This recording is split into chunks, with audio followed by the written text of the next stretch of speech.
साहिब बंदगी सतनाम।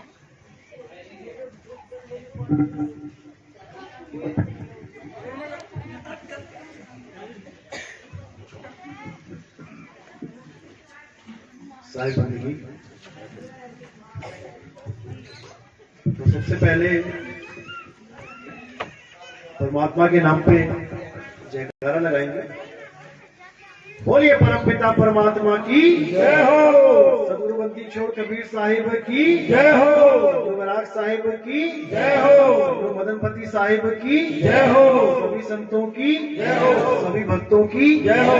आज के आनंद की जय हो। सकल हंस को बंदगी साहिब बंदगी। तो आज कालवासिया गांव में मूल ज्ञान का प्रचार हो रहा है। बहुत बड़े भाग होते हैं उन जीवों के जो मूल ज्ञान को सुनते हैं और उससे भी ज्यादा बड़े भाग होते हैं उन जीवों के जो मूल ज्ञान को समझते हैं। क्योंकि सुनते तो बहुत हैं, कम से कम 200, 250, 300 बंदे हैं, सब सुन रहे हैं, लेकिन ये जो सत्संग होगा ये सबकी समझ में नहीं आता, क्योंकि ये समझने वाली चीजें हैं, ये केवल सुनने वाली नहीं है। सुनता तो पूरा देश है, लेकिन समझ बहुत कम लोग पाते हैं। तो ये पवित्र ज्ञान और मूल ज्ञान में क्या फर्क है, आप इसको जब समझ जाएंगे तब आपको ये सत्संग समझ में आने लग जाएगा। पवित्र होता है जितने भी धर्मों में, जितने भी धर्म में, कि कोई भी धर्म हो, उसमें जो कहानियां हैं, किस्से हैं, जो उसमें राजाओं महाराजाओं के बारे में बताया गया, वो राजा ऐसे था वैसे था, ये सारा पवित्र ज्ञान कहलाता है। देवी देवताओं की जो कहानियां हैं वेदों पुराणों में, ये सब पवित्र ज्ञान कहलाता है। जितने भी कोई भी ग्रंथ है उसमें जितने भी 52 अक्षरों की महिमा है वो सब पवित्र ज्ञान कहलाता है। और मूल ज्ञान क्या होता है? मूल ज्ञान होता है आत्मज्ञान। मूल ज्ञान में 52 अक्षरों का खेल नहीं होता है, 52 से न्यारा होता है वो मूल ज्ञान, और उसमें केवल आत्मा का जिक्र होता है। जैसे गुरु ग्रंथ साहब कहता है कि आत्म देव पूजिए गुर के पाए सुहाए, कि अगर भाई तुम सच में परमात्मा को पाना चाहते हो तो तुम्हें पहले आत्मा की खोज करनी पड़ेगी।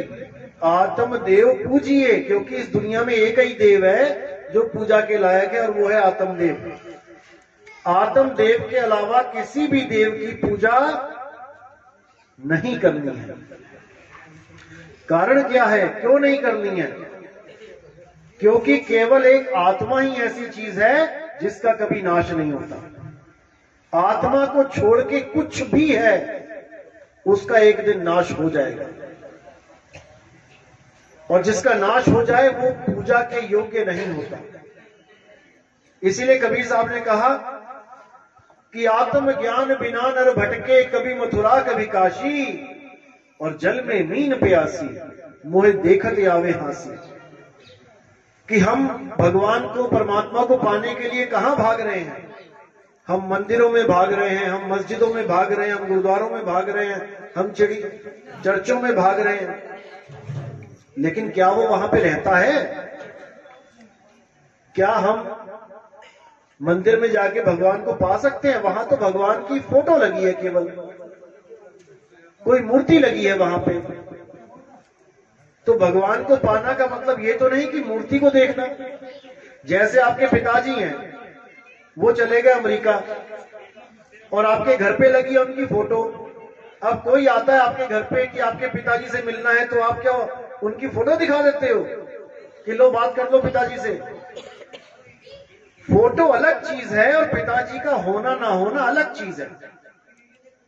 पिताजी अमेरिका में हैं और आप घर की फोटो को दिखा रहे हो, तो साहिब कह रहे वस्तु कहीं और ढूंढे कहीं, कैसे लागे हाथ, गुप्त वस्तु तब मिले भेदी लीजिए साथ। भगवान परमात्मा कहीं और बैठा है और तुम ढूंढ कहीं और रहे हो। इसीलिए सारी सारी उम्रें बीत जाती हैं, दाढ़ी सफेद हो जाती है, बाल सफेद हो जाते हैं, दांत झड़ जाते हैं, आंखें कमजोर हो जाती हैं, आदमी बूढ़ा हो जाता है, मरने की कगार पे आ जाता है, लेकिन फिर भी उसे परमात्मा नहीं मिलता। क्यों नहीं मिलता? क्या उसने ढूंढा नहीं किया? क्या उसने भगवान को प्रेम नहीं किया? क्या उसने कोई नाम नहीं जपा आज तक? बहुत कुछ किया। पैदल तीर्थों की यात्राएं करी, 100-100, 150-150, 200-200 किलोमीटर पैदल चला जवानी में। अब बुढ़ापे में नहीं चला जाता, फिर भी कुछ ना कुछ कर रहा है कि भगवान मरने से पहले मिल जाए। क्यों नहीं मिल पा रहा है? क्योंकि कोशिश तो करी, मेहनत तो पूरी करी, लेकिन तरीका गलत था। आप दूध में से घी निकालो, एक बच्चे को भी पकड़ा दो दूध कि इसमें से घी निकाल, जो अनाड़ी है, जिसको कुछ नहीं पता कि घी कैसे निकालते हैं, और एक दूध उसको पकड़ा दो जो जानती है कि दूध में से घी कैसे निकलेगा। जो जानती है वो 2-3-4 दिनों में घी निकाल के साइड में रख देगी, और जो बच्चा नहीं जानता है सारी उम्र उस दूध को लेके बैठा रहेगा। वो जानता ही नहीं, करे तो करे क्या? क्योंकि उसे कोई गुरु नहीं मिला। उसे कोई गुरु नहीं मिला जो दूध में से दही और दही में से मक्खन और मक्खन में से घी निकालना सिखा दे। इसीलिए वो सारी उम्र बैठा रहा और उसे कुछ नहीं मिला। तो साहिब कहते हैं, अगर तुम सच में परमात्मा को पाना चाहते हो तो तुम उस जगह ढूंढो उसे जहां पे उसका जहां वो विराजमान है, जहां पे उसका वास है। कहां रहता है परमात्मा? हमें पहले ये ढूंढना पड़ेगा। तो कहां रहता है परमात्मा? केवल एक जगह रहता है वो, और जिस जगह वो रहता है वो जगह है अविनाशी।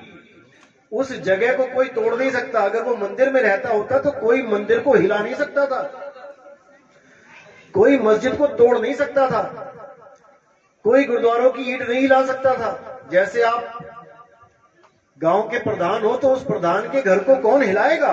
कौन उससे पंगा लेगा? आप प्रधानमंत्री हो तो उसके घर पे कौन पत्थर फेंकेगा? तो परमात्मा कहां रहता है? उस जगह जहां पे जिस जगह का कभी नाश नहीं होता है। और वो जगह कौन सी है? वो है तुम्हारी आत्मा। तुम्हारी आत्मा ही वो जगह है जिसमें परमात्मा रहता है। यानी दूध ही वो जगह है जहां पे घी रहता है। अब दूध घी को ढूंढने के लिए गली गली भटकने लग जाए तो फिर क्या बनेगा उसका? दूध में ही घी है और घी को ढूंढने के लिए गली गली भटक रहा है दूध, कुछ नहीं बनने वाला। तो साहिब कह रहे हैं, आत्म में परमात्म दर्शे। अगर तुम्हें परमात्मा चाहिए तो तुम्हें पहले आत्मज्ञानी गुरु चाहिए जो तुम्हें तुम्हारी आत्मा का ज्ञान करवा दे। मंत्र देने वाले गुरु नहीं चाहिए कि मैं जी गुरु मंत्र ले आया तुम भी ले लो। साहिब कहते तंत्र मंत्र सब झूठ है, इनमें ना उलझे कोई, और सार शब्द जाने बिना कागा हंस ना हो। ये जितने मंत्र देते हैं, किसी ने ओम मंत्र दे दिया, किसी ने सोहंग मंत्र दे दिया, किसी ने सतपुरुष अकाल मूर्त शब्द स्वरूपी राम दे दिया, किसी ने ज्योत निरंजन ओंकार आरंकार सोहंग सतनाम दे दिया, किसी ने फलाना नाम दे दिया, किसी ने ढिमकाना दे दिया। इन्हीं नामों में उलझ पुलझ के मर जाता है ये जीव, लेकिन उसे परमात्मा नहीं मिलता। क्यों नहीं मिलता? क्योंकि वो समझ ही नहीं पाया कि मैं लेके क्या आ गया गुरु से। लेने में कुछ और गया था और ले कुछ और लाया। कैसे? जैसे आप बाजार से आलू लेने जाओ, अब आलू वाला आपको आलू तो ना तोले और आपके कान में बोल दे कि बेटा घर जाके आलू आलू जपना। 10 साल जपते रहना, सब्जी बनने वाली नहीं है। क्योंकि तुम वस्तु की जगह वस्तु का नाम ले आए, यानी 52 अक्षर ले आए। 52 अक्षर क्या? ये का खा गा घा पा फा बा रा मा, ये अक्षर उठा के ले आए तुम। अगर ये काखा गागा ABCD ना होती तो कौन सा नाम जपते भाई? बच्चों को पढ़ाया जाता ना बचपन में इस क्लास में, का खा गा घा, ये पूरा कैलेंडर काखा गा वाला पूरा कैलेंडर फाड़ दो, खत्म करो इसको। अगर ये ना होता, क्योंकि एक समय ऐसा था जब ये आदमी पढ़ना लिखना भी नहीं जानता था, ये बोलना भी नहीं, जानवरों की तरह रहता था आदमी। जानवरों का शिकार करता था, फल फूल पौधे खाता था। धीरे धीरे दिमाग विकसित हुआ, धीरे धीरे इसने आग की खोज करी, अक्षरों की खोज करी, धीरे धीरे 52 अक्षरों को खोज के ग्रंथ बना डाले। उसके बाद उन्हीं 52 अक्षरों में से भगवानों के नाम रख लिए, जैसे राम।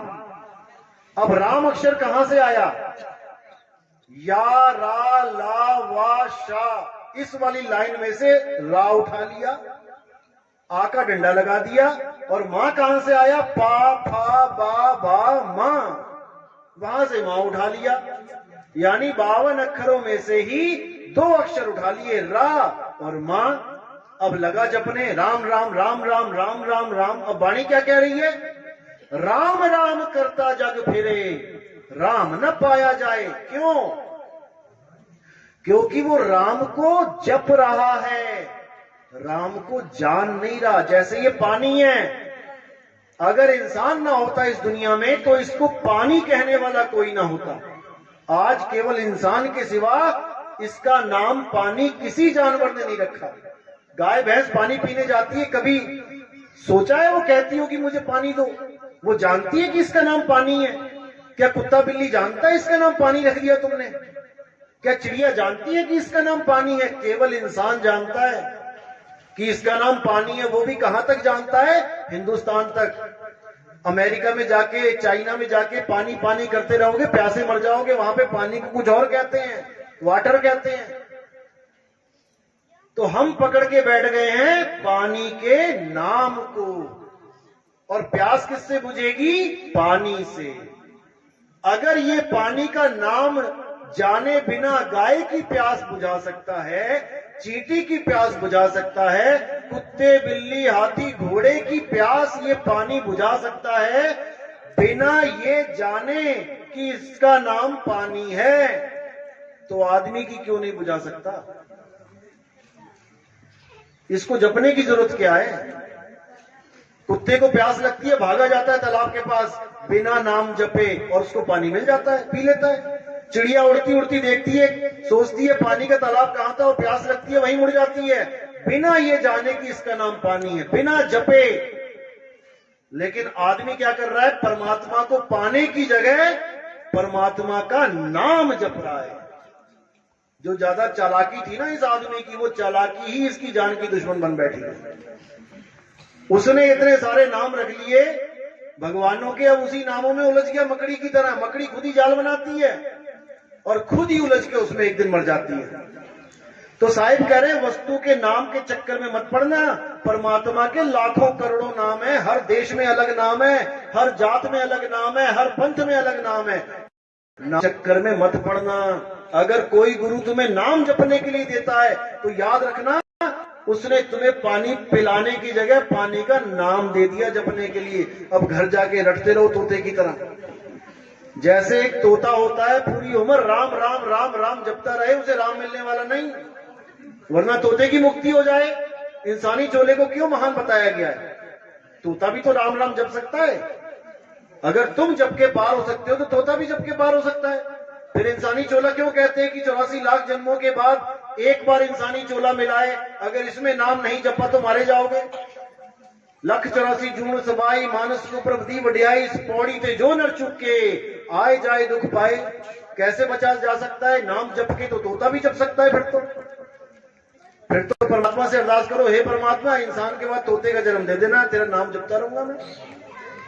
ऐसा नहीं हो सकता, क्योंकि जब तक वस्तु नहीं मिली गला गीला होने वाला नहीं है। वस्तु कहीं और ढूंढे कहीं, कैसे लागे हाथ। वस्तु पड़ी है जमीन के नीचे 100 फुट पानी, और तुम ऊपर बैठ के आंख बंद करके कर रहे हो पानी पानी पानी पानी। क्या वो पानी ऊपर आ जाएगा? कभी नहीं आएगा। उस पानी को पाने का तरीका होता है, गुरु तरीका बताता है। तुम गड्ढा खोदना शुरू करो और 100 फुट के बाद देखो तुम्हें नीचे से जो चीज मिलने वाली है उसको पानी कहते हैं। एक बार भी नाम नहीं जपना पड़ेगा आपको। कुआं खोदते हुए क्या पानी पानी का नाम जपना पड़ता है क्या? जब ट्यूबवेल बोरिंग करते हो तो क्या करते हो? मंत्र जपते हो क्या? पानी पानी पानी पानी। अरे तुम करो तो सही जो बताया गया है। नीचे से खुद फुवारा निकलेगा पानी का, तब तुम्हें समझ में आएगा कि क्या बोलते थे संत। साहिब कहते ना मैं जप में, ना मैं तप में, ना एकांत निवास में। अरे मोह को कहां ढूंढे रे बंदे, मैं तो तेरे पास में। कहां जप जप के चक्कर में पड़ गया। ये अक्षर ना होए तो किसी भगवान का नाम नहीं ले सकते आप, किसी जात का नाम नहीं ले सकते। मैं राजपूत, मैं पंडित हूं। राजपूत का रा कहां से आया, पंडित का पा कहां से आया, बाणिये का बा कहां से आया? इन्हीं 52 अक्षरों में से आए हैं। ये 52 अक्षर खत्म कर दो, सबकी जात पात खत्म हो जाएगी। कभी किसी कुत्ते को देखा, ये ब्राह्मण कुत्ता है, ये क्षत्रिय कुत्ता है, ये ऊंची जात का कुत्ता है, ये नीची जात का कुत्ता है? ये जात पात, ये सब 52 अक्षरों का खेल है। 52 अक्षर खत्म कर दो, हिंदू का हा नहीं रहेगा, मुसलमान का मां नहीं रहेगा, सिख का सा नहीं रहेगा, ईसाई का ई नहीं रहेगा, सब खत्म। अब हो जाएंगे सब एक। जैसे इस पानी को बिना झगड़ा किए सब पी लेते हैं सुबह से शाम तक। कोई लड़ता है कि मेरा पानी बड़ा है, मेरा जल बड़ा है, मेरा वाटर बड़ा है, मेरे पानी से ही गला गीला होगा, तेरे वाटर से नहीं होगा? कोई नहीं लड़ता। क्यों? क्योंकि सबको पता है कि इसके नाम में कुछ नहीं रखा है, इसको पीने से गला गीला होगा। क्योंकि सब जानते हैं कि ये पानी है, इसका स्वरूप जानते हैं। लेकिन परमात्मा को कोई जानता नहीं है, केवल झगड़ा कर रहे हैं उसके नाम पर। अल्लाह बड़ा है, वाहेगुरु बड़ा है, गॉड बड़ा है। भैया देखा है कभी कितना बड़ा है, कितने फुट का है, कितने इंच का है? कभी नापा है उसे? बड़ा कैसे हो गया? केवल नामों की लड़ाई है यहाँ पे, 52 अक्षरों की लड़ाई है। तो कबीर साहब कहते हैं 52 अक्षर जीव आधारा, आदि अक्षर जी भ्या से न्यारा, वाही को सत सिमरण कहिए, सिमर सिमर न उतरो पारा। इन 52 अक्षरों की लड़ाई को खत्म कर दो, छोड़ दो। कोई भी नाम जपते हो छोड़ दो। अब पूछो गुरु से कि क्या है तुम्हारे पास? मैं नाम नहीं जपूंगा, मैं कान वाला हूं, मैं सुन सकता हूं, तुमने मुझे नाम दे दिया। मैं बहरा होता तब तुम क्या नाम देते? यानी परमात्मा बहरों को नहीं मिलेगा। अगर तुम बहरे होते, सुन ना सकते, तो कौन सा मंत्र लेके आते गुरु से?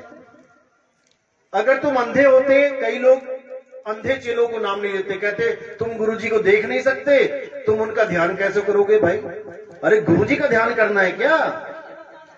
मैं पानी लेने गया था कि मुझे पानी मिल जाए दुकान पे, और दुकानदार कह रहे तुम अंधे हो, तुम्हें पानी नहीं मिल सकता। अरे भाई मेरी आंखों से और इसका क्या लेना देना?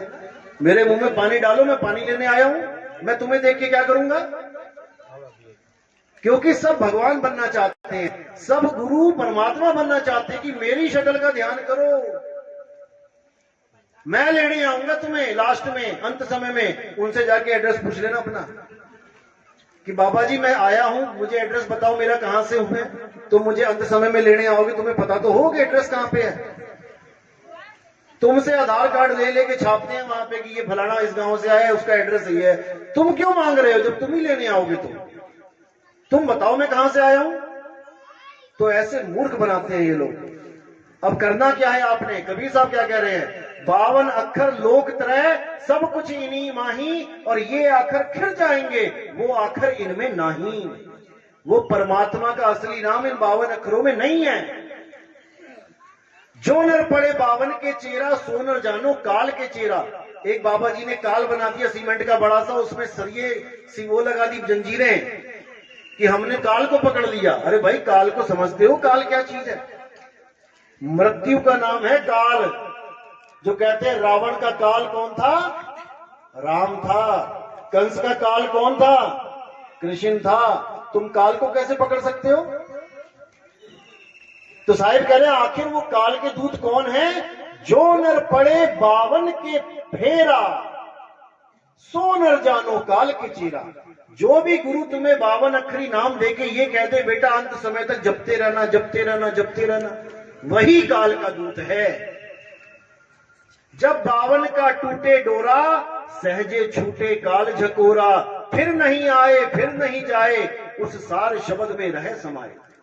उसके बाद सार शब्द में तुम्हारा वास होगा, तुम सदा सदा के लिए इस जन्म मरण से न्यारे हो जाओगे। तो बचने का एक ही रास्ता है, मनुष्य चोले में बच सकते हो, सार साधना करके बच सकते हो। उसके लिए क्या करना पड़ेगा? पहले इन 52 अक्षरों को जान की तरफ, ये 52 अक्षर क्या हैं? यही काल का जाल है। जब से इंसान ने ये मंत्र जंत्र जपने शुरू किए तब से ये परमात्मा से दूर है। इसलिए साहब ने बिल्कुल साफ बोल दिया कि तंत्र मंत्र सब झूठ है, छोड़ दो इनको। अब करना क्या है? पानी पानी जप के छोड़ के पानी को ढूंढना है। पानी कहां है? मोह को कहां ढूंढे रे बंदे, मैं तो तेरे पास में। अब तुम्हें अपनी आत्मा का ज्ञान चाहिए कि मेरी आत्मा क्या है, और जो गुरु आत्मज्ञानी होगा वो तुम्हें आत्मा करा देगा कि बेटा ये है आत्मा, यहां पे है आत्मा, तो अपनी आत्मा का सिमरण कर। और जैसे ही आप धीरे धीरे धीरे धीरे आत्मा को जानने लग जाओगे, आप शरीरों से न्यारे होने लग जाओगे। आपको समझ में आने लग जाएगा कि मैं शरीर नहीं हूं, मैं लड़का नहीं हूं, मैं लड़की नहीं हूं। लड़का और लड़की तो केवल मुझे एक शरीर मिला हुआ है इस जन्म में। जैसे अभी आपको कोई कहे तुम हाथी हो क्या, तुम कहोगे पागल है क्या, मैं तो इंसान हूं, हाथी थोड़ी नहीं है। लेकिन जब तुम हाथी थे, 184 में थे, तब तुम अपने आप को हाथी भी समझ रहे थे। जब तुम कुत्ता बन के आए, बिल्ली बन के आए, तुम अपने आप को बिल्ली समझते रहे, तभी तो चूहे खाए तुमने, 900 चूहे। बिल्ली बन के चूहे ही खाओगे, और खाए सबने। ऐसा कोई नहीं कह सकता कि मैंने नहीं खाए। जैसे आज तुम रोटी खाते हो, इंसान को रोटी दी गई है खाने के लिए, बिल्ली को क्या दी गई है? वो क्या रोटियां बनाएगी? चूहे ही खाएगी। तो हमने तुमने चूहे ही खाए बिल्ली बन के। लेकिन उस वक्त मैं ये समझ रहा था, उस वक्त आप समझ रहे थे कि मैं एक बिल्ली हूं। आज आप अपने आप को बिल्ली नहीं कहोगे। क्यों? क्योंकि आपने चोला बदल लिया। बिल्ली का चोला साइड कर दिया, अब आपको मिल गया इंसान का चोला। अब आप समझ रहे हो मैं लड़का हूं, मैं लड़की हूं। ये भी तुम्हारी गलतफहमी है। तुम लड़का और लड़की कितने समय के लिए हो? जितने समय के लिए चूहा बिल्ली हाथी घोड़े थे। जैसे ये चोला निकल गया हाथ से, तुम्हें इस शरीर से बाहर निकाल दिया जाएगा। कहां से निकलोगे इस शरीर से बाहर? इस पंडाल में से निकलने का रास्ता पता है ना सबको? अभी सत्संग खत्म हो तो किधर जाओगे? इधर जाओगे? इधर तो कोई नहीं जाएगा, इधर दीवार है। कहां से आए थे? उधर से आए थे, उधर ही जाएंगे सारे। तो इस शरीर में कहां से आए थे और कहां से जाओगे? कभी विचार किया? इस शरीर को जब छोड़ के जाओगे, आपने देखा कई लोग मर जाते हैं तो कहां जाते हैं? वो कहां से निकलते हैं? वाणी क्या कह रही है? 9 द्वार से जीव जब जाता, 184 में भरमाता। 9 दरवाजे कौन से?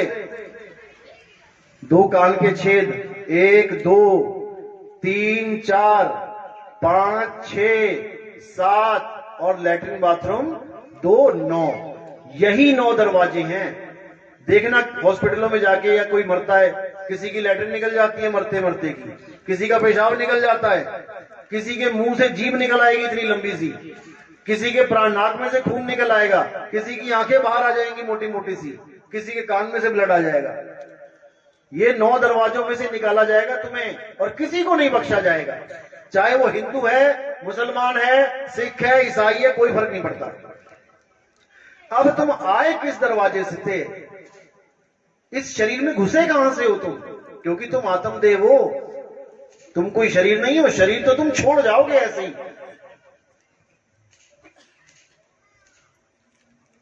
कैसे छोड़ जाओगे? जैसे एक आदमी था, किसी के घर गया, उसको कुछ पैसे उधार दिए हुए थे। उसके घर गया तो उसका लड़का दरवाजे में बैठा हुआ था। उसको पूछा पापा कहां हैं? उसने कहा पापा सो रहे हैं अंदर, लेटे हुए हैं। उसने देखा अंदर चारपाई पे लेटे हुए थे। तो वो कहता चलो सोने दो, मैं कल आऊंगा। वापस चला गया। अब कल आया, अगले दिन आया। अब लड़के से पूछा पापा कहां है भाई? तो पापा जी जमीन पे लेटे हुए थे, बिस्तर पे कल थे और आज जमीन पे लेटे थे। तो उसने बोला पापा कहां है? तो वो बोला पापा तो चले गए, हमें छोड़ के चले गए। तो वो कहता कहां चले गए? वो लेटे तो हैं, पे लेटे थे, आज नीचे लेटे हैं, तू कह रहा छोड़ के चले गए। तो वो कहता नहीं पापा चले गए।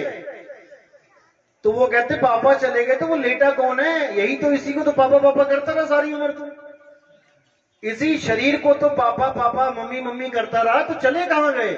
यही तो है, लेटे हुए हैं। लेकिन उसके पापा सच में चले गए उसको छोड़ के। तो पापा कौन था? क्या उसने अपने पापा को देखा सारी उम्र? उसने कभी जाना ही नहीं पापा कौन था। वो शरीर को पापा समझ के बैठा था सारी उम्र। जैसे आपको कार मिल जाए चलाने के लिए और आप खुद को ना जान के कार को अपना स्वरूप मानने लग जाओ, अपने आप को मारुति कहने लग जाओ, और सामने से कोई अल्टो गाड़ी आई तो उसको अल्टो समझने लग जाओ, यानी ये शरीर ही गाड़ियां हैं। तुम्हें मिल गया आदमी का शरीर, तुम अपने आप को आदमी मान रहे हो, और किसी और को देख के, लड़की के शरीर को देख के तुम कह रहे हो वो लड़की है, मैं लड़का हूं, यानी कि अपने अपने शरीर को सत्य मान के बैठ गए। जबकि ना तो वो लड़की है ना तुम लड़के, तुम भी आत्मदेव वो भी आत्मदेव। इसी प्रकार पापा जो थे वो आत्मदेव थे, वो चले गए, और लड़के ने कभी पापा को नहीं देखा, सारी उम्र रह लिया उसके साथ, अपने पापा के स्वरूप को ही नहीं जान पाया वो मेरे पापा कौन थे।